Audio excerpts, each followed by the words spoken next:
My name is Michael Rubino. I'm on a personal mission to make sure you don't get sick inside your own home. I knew there was something wrong. I'm just so relieved there's something that you can do about it. Hey everyone, thank you for joining another episode of Never Been Sicker. I'm your host, Michael Rubino, and today's amazing special guest is Alan Bell. Alan, thank you so much for being here, taking the time out of your busy day to be here with us. Please let everyone know why you're here. Thank you for having me, Mike. It's good to see you again. I applaud everything that you're doing in this arena. You're really making a huge difference in this arena, and it's very, very well needed. Thank you. You're welcome. You deserve it. My story started back in the 1980s when I was an organized crime prosecutor in South Florida. I was prosecuting the Colombian cartel drug rings and the Mafia. I was living the American dream, hanging out of helicopters, wearing a 357 shoulder holster, new baby girl. Everything couldn't be better. And then suddenly, Mike, I came down what I thought was a cold. It started off as sniffles. It turned into what I thought was a flu. Achy joints, fever, muscular pain, weakness, and it got worse and worse. Didn't know what was wrong with me. And I started going to doctors all over the country to try and find out what was wrong with me. And finally, I ended up in a doctor's office in Colorado. And the doctor sat me down and told me, "Mr. Bell, blood tests have shown that you were poisoned. Do you know of anybody that would want to poison you?" Well, I just sort of chuckled and thought, yeah, as a prosecutor, I could think of many Colombian cartel drug kingpins that would have loved to get a hold of me. Well, as it turns out, I hired a private investigator, and I went through all aspects of my life to try and find out who had poisoned me. They went to the movie theaters that I went to, the restaurants that I ate at, the gymnasiums that I worked out in, all the places that I went to. And finally, they went to the building that I was working in. And Mike, you know what they discovered? They discovered that other people in the building have gotten ill as well. Well, my first thought was, oh my God, you mean they poisoned them too? Well, as it turns out, it wasn't a person that had poisoned us, but it was the actual building itself. Wow. And Mike, you know this better than anybody else. We were working in a sick building, and it damaged my immune system and my nervous system, and it got to the point where I became hypersensitive to virtually everything in the environment: perfumes, colognes, hairsprays, automobile exhaust. And they would cause me grand mal seizures. That's right, wow. Seizures. So in an effort to save my life, the doctors said, we need to put you in a place where there's no chemicals, there's no pollens, and there's no molds. And they airlifted me into a little 500 square foot bubble in the middle of the Arizona desert. As far as the eye could see, all you saw was cactus. No roads, no schools, no people. It was isolated and desolate. And inside this bubble, it was made out of glass, brick, and steel. That's it. And there I ended up in a wheelchair tethered to an oxygen tank. So in an effort to try and save my life so my daughter would not become an orphan, she was only a 2-year-old little girl, I got on the telephone. There was no internet then. There were no cell phones then. And just with a telephone and a fax, I discovered by talking to the top scientists on the planet that my plight was not isolated, that millions of people are getting sick and dying every year from the environments that we are exposed to. So I started the Environmental Health Foundation, a little charity, got the top scientists behind what we were doing, raised money, we got Al Gore to support it, we got Gene Cernan, the commander of Apollo 17, the last American to walk on the moon, behind it. And we raised money and we donated it to research. And through that journey, my daughter found a doctor that got me out of the bubble with an experimental treatment at that time, which was an anti-seizure treatment. I still take that treatment to this day. It's gotten me out of the bubble. I've become not only an advocate for this issue like you, but also a lawyer to represent people, underdog victims that have nowhere to turn to for help against big, bad, rich, powerful corporations, where we give these victims a key to the courthouse and we sue them. And right now, I've got cases going on all over the country, which I could talk about later on in the podcast if you want to ask me about them. So that's my journey. That's why I'm here. And that's why I'm so pleased to meet you, Mike.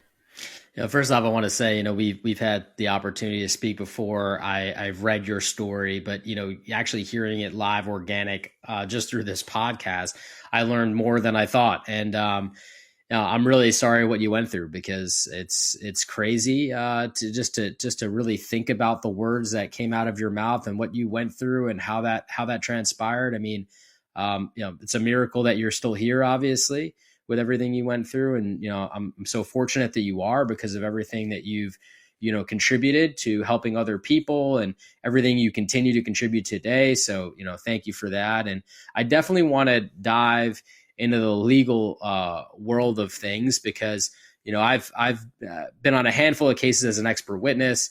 I think a lot of people, get put into bad situations and feel like they have no way out and feel like they have no rights.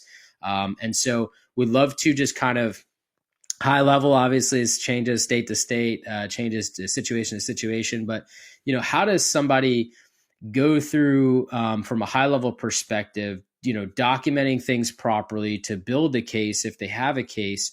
Like how can people set themselves up for success? And then definitely later would love to cover, more so around what you see needs to change systemically and how we could actually do that through the amazing justice system that we have here in the U.S. Yeah. You hit the nail on the head. You need to build the case. And many of these people that call me from all over the country, they know they've been sick, they know it's mold, but they haven't built the case. And if I feel that a case has merits, I will support them and basically lead them through building the case, so we have enough evidence to be able to then file a lawsuit. So where does it all start in building a case? It starts with somebody like you, who they call in and basically inspect the apartment, inspect it for water damage, inspect it for wet building materials, and take diagnostic tests, air samples, swab samples, dust samples, and try and document the existence of high levels of pathogenic mold, or in some cases, mycotoxin tests.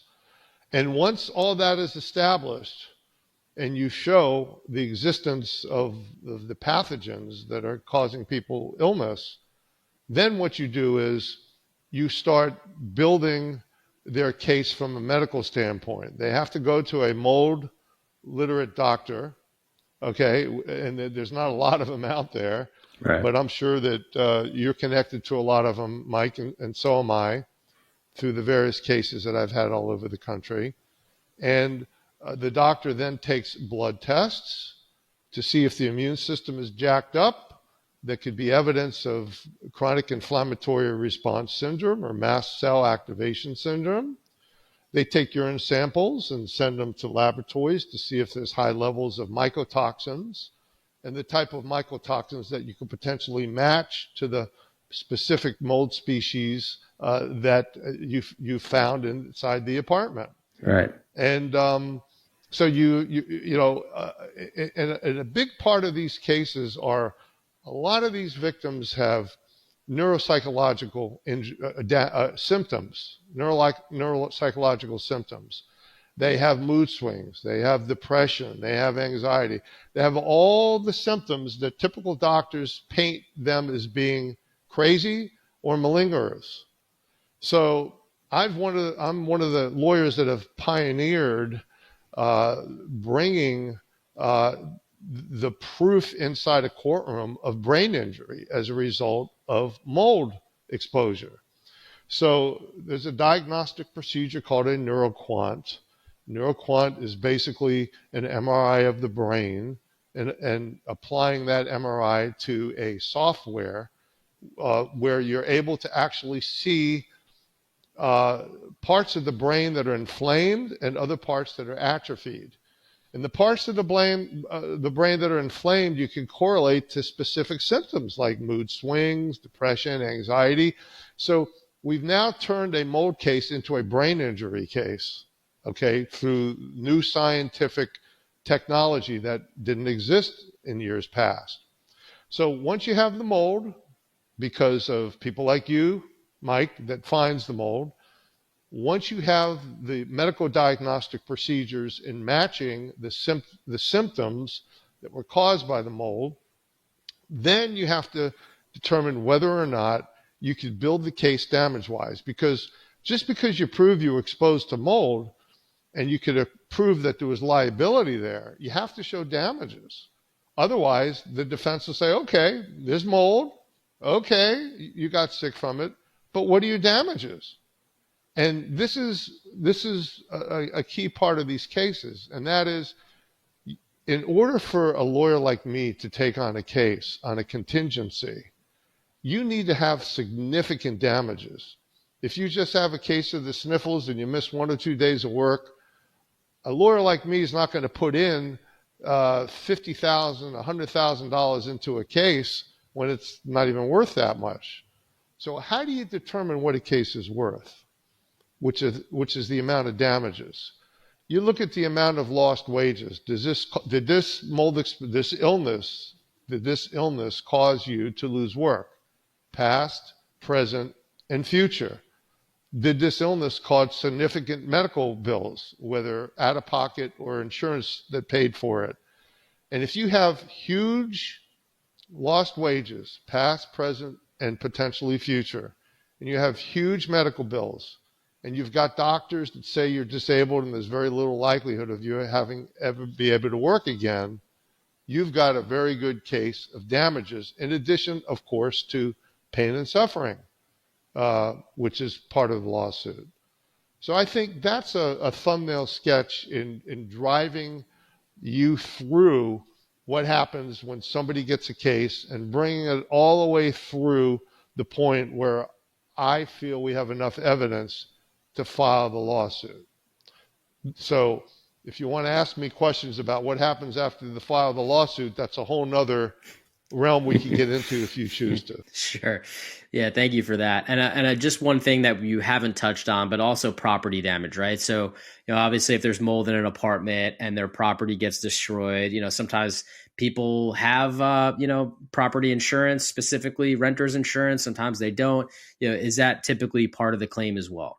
Absolutely. And thank you for bringing that out. But typically the amount of property damage it isn't that significant as a renter. And most of the victims that contact me are renters. The property damage would be, their contents, maybe 10 grand, 5 grand. But it's not in the realm of the significant damages in the cases that I will take on, which are worth hundreds of thousands, at minimum, to millions. No, thank you for that clarification. And just another clarification point, contingency means that essentially you work for them, you file, you take this case, and whether the case settles or there's an award by the jury or judge, they're not paying anything out of pocket up front. and you're getting paid back your investment, obviously, in all the legwork and all the expenses you have to pay out for experts and stuff like that as part of this contingency, meaning it's contingent upon, some level of settlement or award that you're getting. Just to be clear, that's correct, right? That is correct. And once again, thanks for the clarification. There's lots of lawyers that work by the hour, $500 an hour, $800 an hour. People can't afford that. So the only fee arrangement that they could get into would be contingency, which means the lawyers pay for all the costs in, all the costs in prosecuting the case. And if at the end, let's say the jury finds against us, we eat the cost. It doesn't come out of your pocket. We eat the costs. If or when there's a recovery, once the costs are paid for off the top, reimbursed, we get reimbursed on the cost, then we get a percent of the gross recovery. Some cases it ranges anywhere from 40 to 50%. Right. I do also want to manage expectations too. The justice system does take some time, right? It's a legal case isn't going to be filed in 30 days, is it? Right. And, the building stage could take 6 months. We're not going to file a lawsuit unless we have all of our ducks in a row and we feel that we have significant case. So that could take 6 months or less, depending on how cooperative or fast the client is. And then once you file the lawsuit, that could take years. It could take 2 years. It could take 3 years. And let's say a jury awards us money, the defense may want to appeal. And that could take another year for the appeal. So these do take years to do. But if you have significant injuries and you are committed, and these contingency fee arrangements, it's more like a partnership. It's like I'm assuming risk, the same risk that you are. I'm putting my time and money into this case. I have a lot to lose too in this. So it's a partnership, and the client needs to be responsible, reliable, dependable, and I need to feel comfortable that there are all those things before I put my time and money into this partnership. Absolutely. I think that makes perfect sense.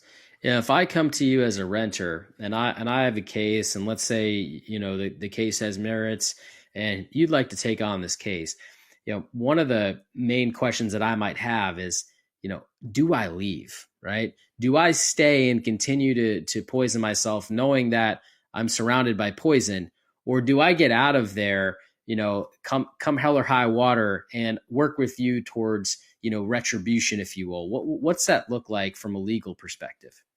Question again, and it comes up a lot in these cases, and in a lot of instances the clients resist the advice.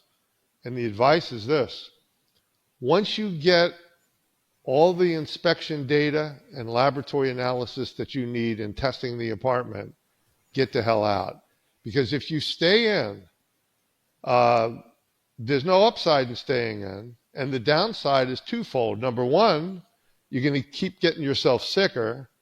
And number two, the defense is going to have a field day by making the argument of assumption of risk. In other words, you get on the witness stand and they cross-examine you and they say, well, you knew there was mold there. You knew it was making you sick, but you still stayed there anyway, knowing all this. That could be deadly to your case. And I won't take a case unless these people are out, just to make sure. Yeah, no, that makes sense. I knew that, and obviously wanted to point that out as an important point. Taking a 10,000 foot view of this, we've got some problems here in America. It's no secret. With the way in which we build homes, we don't set ourselves up for success. Certainly the way in which we restore homes and maintain homes, we don't always set ourselves up for success. I mean, even as a landlord, this is something that I learned, in the real estate investment world. When you obtain insurance, there's no insurance for mold coverage on an investment property, which I found to be remarkably insane.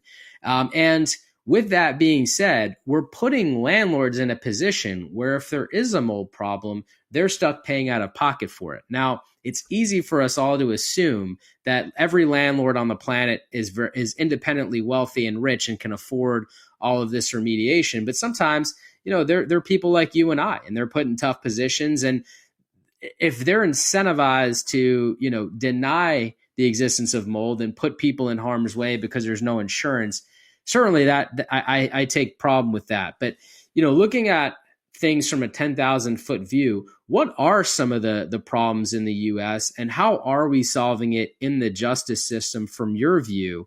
And how is that translating to helping people in the courtroom?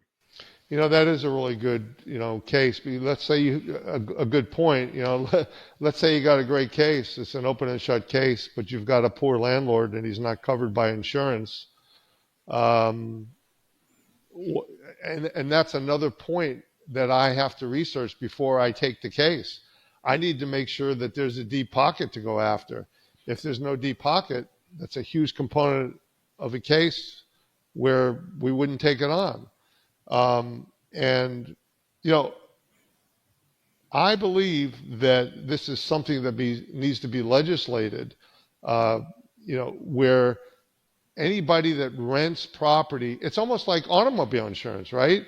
In most states, you have to be required to have automobile insurance to drive, liability insurance. And if you don't have it, they won't let you drive. They won't give you a driver's license. I think the same thing should be applicable in this arena. I think that there should be legislation, federal, state, however you could do it, where you have to require anybody that wants to rent property that they have liability insurance for mold. Now, the insurance industry is got huge incentives to not want to insure this, and they'll fight this tooth and nail because it'll break them, because there's so much mold out there that it'll break them. I mean, a lot of these insurance companies in California, they're getting out because they're getting out fires. They're going bankrupt. They're not insuring homes for fires because they see the liability. So that's a big obstacle we've got in these cases. Yeah. That's like in Florida, the more hurricanes that happen, the less likely they are to cover water damage because, hurricanes happen in Florida. They come in, they have this option where it's like we go bankrupt or we start limiting the coverages. And now we're seeing the same thing in California with all these fires. Obviously there's a fire going on right now, and the amount of damage that's happening is devastating. And it's twofold, because it's easy for me, who doesn't own an insurance company, to be like, well, those insurance companies, they're real bad actors here, right? And these guys, but at the end of the day, there's not a lot of support system around insurance in America that really protects these companies from going out of business and remaining competitive, right? And so what ends up happening is you've got these big tragic events. It's got to come from somewhere, right? And we forget, like, the insurance industry was supposed to be set up where an entire community, comes around and protects, innocent people here and there from getting into bad situations, right? So back in the day, the first insurance company that was created was really around a community, and if one house burned down, they would help rebuild that house, right? The problem is that you started entering fraud into the mix. You started entering some corporate greed into the mix. You started entering some of these natural disasters that come into the mix. And there's no support system around dealing with some of these key issues. I mean, one of the things that's driving me nuts about hearing about these California fires is, like, we've got one of the richest states in the world and they're running out of water to put out the fire. I mean, it's like, whoa, what are we doing here, right? Like, there's so many, as amazing America is, the land of the opportunity, we also have so many amazing opportunities to make things better, but we're not. And that's where I get frustrated, right? But long drawn out way of saying is it's a complex issue, and it's easy to point fingers at certain people and label them bad guys. But unfortunately, we've really got to solve, this core issue. And I'm curious from your view, what are some of the opportunities that you see, especially, going into this courtroom? Obviously, the more unfortunately there are bad actors, and usually you are finding that out in these cases, and you are kind of putting their ethics in the courtroom, and that's done with settlements. And just curious to what you see the opportunities are using the justice system, how we can kind of start to build the shape around this country that we really want to see. My approach is twofold. Number one, you try and hold these rich corporations accountable, and you hit them really hard in the pocketbook. We just settled a case, one of the biggest mold cases in the history of California, where I sued the largest property owner in the state of California with $19 billion. Okay. And we settled, so I can't comment on the settlement, but I could tell you the justice was served. Also, another tool in exposing these bad actors, as you call them, is you use the media. And that's what I've done in a lot of my high-profile cases. I've done it in California, where it ended up on the front page of the second largest newspaper in the state of California. It was on ABC television. Had a case in Florida, which is still pending, a wrongful death case where it ended up on 2 television stations in the Tampa, Fort Myers area. I've got a case now where I'm representing the former CEO of the U.S. Olympics, who got Parkinson's from mold exposure, and it's going to be a feature article in the Denver Post shortly, biggest newspaper in the state of Colorado, and multiple television stations. I'm already talking to Fox is interested in doing it, CBS and ABC. We'll pick who we want. But it exposes these big corporations. They don't want people to know what they're all about. They don't want it. It's not good for them. It's not good for their business. And that's how I utilize the legal system in trying to obtain justice. No, thank you for that, and obviously thank you for all the work you're doing. It's what we need. We need justice served, and sometimes the best lessons in life are learned where it hits you the worst, in the worst way, and it's always the pocketbook, right? And so, when you have these big corporations, where obviously, for many different reasons, not going to say that the owner is the bad apple, but sometimes you have people that are decision makers in these organizations that make boneheaded decisions, right? And that puts people in harm's way, and they're not thinking about the consequences of that. And they certainly start thinking about that when they start having to pay these hefty fines, right? And I think, unfortunately, because we're dealing with corporate greed in so many aspects of these big corporations, you put big in front of anything, and you kind of get the idea of what I'm talking about. And it's got to hold them accountable, and we got to hold them accountable through the justice system to really, send this message that, we want clean air, we want clean water, we want clean food here in America. And I don't think that's too much to ask for. And I'm really glad to see a lot of this stuff coming out there. I mean, even some of the stuff we've seen in the food industry of all these preservatives and all these processed foods coming out, and we're making that people more aware of that. That's where it starts. What opportunities do you see that we have besides the work they're doing in the justice system and keeping the whole accountability in place? But clean air, obviously. Breathing 20,000 breaths per day, consuming enough air to fill up a normal sized swimming pool every single day, and the impact that has. Obviously, we consume more air than anything else on this planet. Where is the opportunity for that message to reach people? Because, I do think that more people are aware of that every single day. But what do you think it's going to take for everyone to wake up here and say, the air we breathe is really important? Well, that's an issue I've been wrestling with for the last 30 years. I started off by doing a charity and raising awareness, the Environmental Health Foundation. I raised money, as I told you earlier, donated it to research. But I think it all really goes with consumer-driven movement. If you arm people with knowledge so they can modify their lifestyle, minimize their risk, and protect themselves and their families from becoming another statistic. I'm friends with Bobby Kennedy Jr. Bobby was involved in one of these mold cases that I have.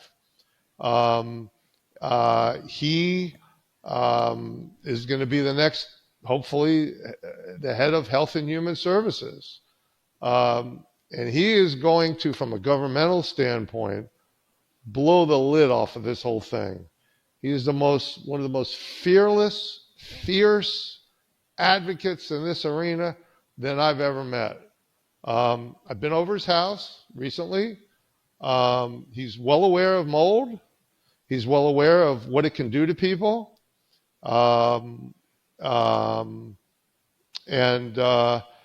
He is driven to try and get the federal government to protect Americans, whether it's baby bottles or diapers or clothing that we have on our back or plastic containers that we're drinking water out of, or whether it's the houses that we're living in, the rentals that we're renting from, the carpeting, the glues, the formaldehydes, the hair care products, the perfume, the cologne, the hairspray, goes on and on and on. Look, other countries, to give you a contrast, Mike, in the United States, chemicals and molds or any other environmental insult is presumed innocent until proven guilty. That means you have to go into a courtroom and prove that mold is toxic. You have to go into a courtroom and prove that formaldehyde or isocyanates or toluene or the forever chemicals are toxic. Okay, in other countries, I'll give you an example, computers, Apple computer. They sell computers in the United States. It has more toxic components in the Apple computers sold in the United States than the same model sold in France or Sweden or Denmark, because those countries have stricter laws and regulations, okay? And their laws and regulations basically say that chemicals and environmental insults are presumed guilty until proven innocent. So the company who is manufacturing these chemicals or products, they have the burden of proof to show that this is safe before it's introduced into commerce into the United States. That's why the Chinese are smart. They took all their toxic drywall and they sold it to I don't know if it was Home Depot or whatever, and Americans buy it. Mothers go into supermarkets and they buy baby diapers and they think if it's on the shelf, it's got to be safe. The government's checked that. No, that's not the case. So one of the key things is to change the laws on the federal level, which is what Kennedy is aiming to do. And I speak with him and I'm in contact with him on a personal level. And you might ask yourself, well, why are chemicals and environmental insults presumed innocent until proven guilty? That's a logical question. Why is that here? How come we're not following these other countries? The answer is, Mike, follow the money. If you follow the money, you'll find that the lobbyists who are paid for by these big chemical and pharmaceutical industries are basically lobbying senators, lobbying congressmen to leave the laws just the way they are. And why do they want to do that? They want to do that because as long as there's no strict regulations, there's higher profits in making and distributing these products. It's all about money. So the bottom line here is, the theme is, it's profits over people. That's what all of these legal cases boil down to. Profits over people, whether you're looking at an aerial view and why Congress is allowing this and why Kennedy is going to have such a fierce battle in changing this, or you're looking at it one case at a time with these very rich, wealthy landlords. It's the same thing. It's profits over people until it happens to them personally, their family or themselves, and then they get a wake-up call. So, what I'm trying to do now is instead of continuing to do one case at a time, I want to reach the masses, millions of people. And the way to do that is go to Hollywood. And we're developing a television series based upon what I do with my A team. And every episode, every week will be a different case, all based on true life stories. And I've got hundreds of them. And showing the audience in an entertaining way on how their Parkinson's disease might be caused by mold exposure, like my case in Colorado, or how ALS was caused by the chemicals in the sealers on the wood floors in my Boston case, where I represented the head football coach of Holy Cross University College. And by educating people in a entertaining way and reaching millions of people, that's another angle, because I think ultimately this is going to be one on two fronts: the governmental regulation front, which is what Kennedy is doing, which I'm assisting him in doing, and driving that on the where the money is going and hitting these companies in the pocket, and educating people so they demand safer products, and that's that's my approach. I love it. And there was so many amazing things that you said in there. And I know I'm not going to have time to ask you all these individual questions about it, but thank you so much for sharing that. You brought up a great point with Bobby Kennedy and the Make America Healthy Again movement. I think I don't care who you vote for. I think the entire premise of it is exciting. I am super optimistic about the outcome of that. Of course, being a little bit involved in Change the Air Foundation and the policy reform work that we're doing, I know the uphill battle with making change and all of the lobbyists that jump on to, push down against change, because change can be scary, right? And of course, the concept of prioritizing profits over people, which so many businesses out there do, especially these larger corporations, especially ones that are publicly traded companies on the stock market, right? Lots of ways that we have engineered America to be negative, although I'm sure the original intent was for them to be positive, right? And so all that aside, I really am excited about the opportunity you're creating with this TV show for many different reasons. I love to be entertained myself. I love to mess around with entertainment myself. And I would just love for you to dive a little bit into that. How do we make this a reality, and what do we hope to achieve as we break into Hollywood with these concepts and really help educate people through entertainment? Well, we're going to do a series, and I know that you and I have talked about this before, and one of the characters in the show is you. What you do, you're on the front line. You're the guy that goes in there, and you're the one that finds the murder weapon, the gun. Okay, and you're the CIA, CSI. The CSI portion of it, where we do all this high tech stuff and find it all, but. You basically, in each episode, it's sort of like the people that saw House. You've got a flawed lawyer, a flawed doctor, right? And he's got a team of medical experts, and every week they solve a different medical mystery, okay? Or The Good Doctor, same kind of thing. Or Miami CSI, where they're unraveling crimes, and they're through CSI technology, they're finding the murder weapon and they're finding the murderer. In this case, we're not looking for a murderer. We're looking for the people or the entity that poisoned the victims. And I always say that if you could find 15 years on how to murder somebody on Miami CSI, I'll give you 30 years on how to poison somebody, all based on true life stories.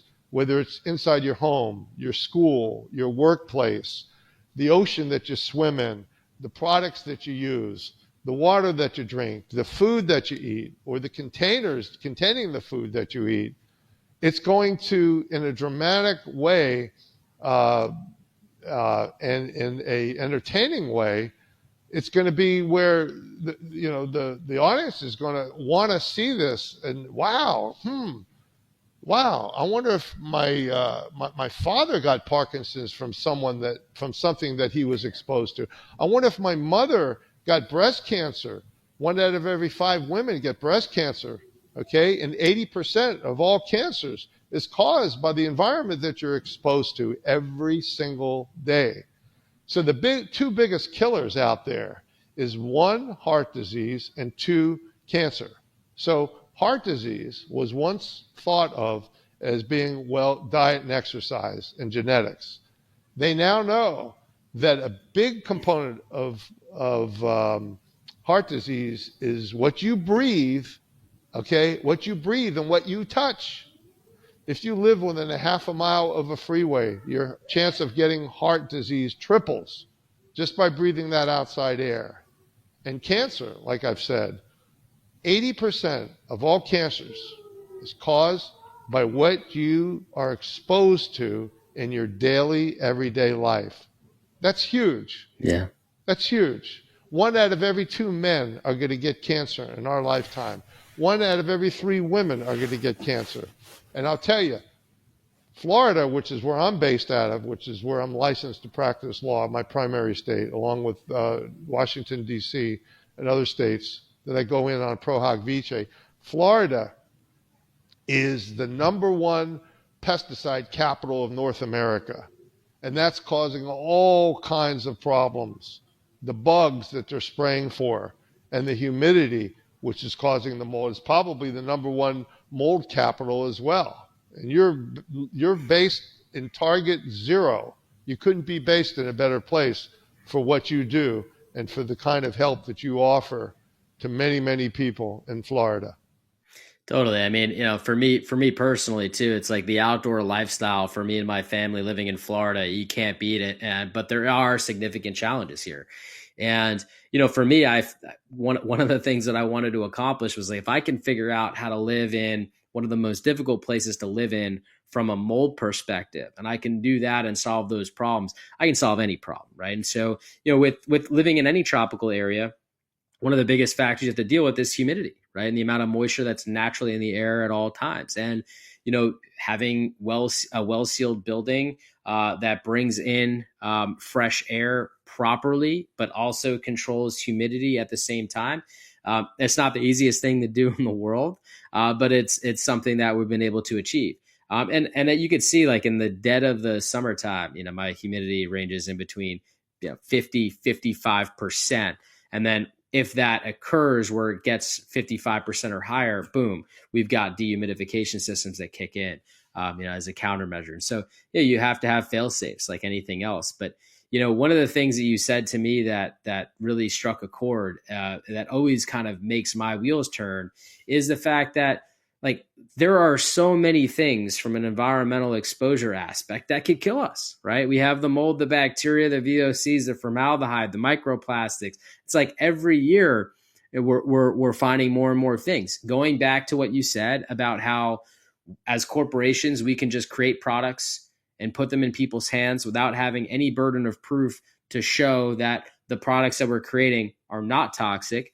Well, we're in this kind of cycle of stupidity, if you will, of introducing new things that we have to worry about. Forever chemicals, right? It's PFAS and all these other things we have to worry about. Well, we stopped using Teflon. We started creating forever chemicals as a backup, right? We get rid of BPA, then we got BPB. It's like we're constantly, in this rat race of trying to create a new product that flies under the radar, and then years later, we find out that product wasn't so great, right? And so it's a vicious cycle that we certainly need to stop.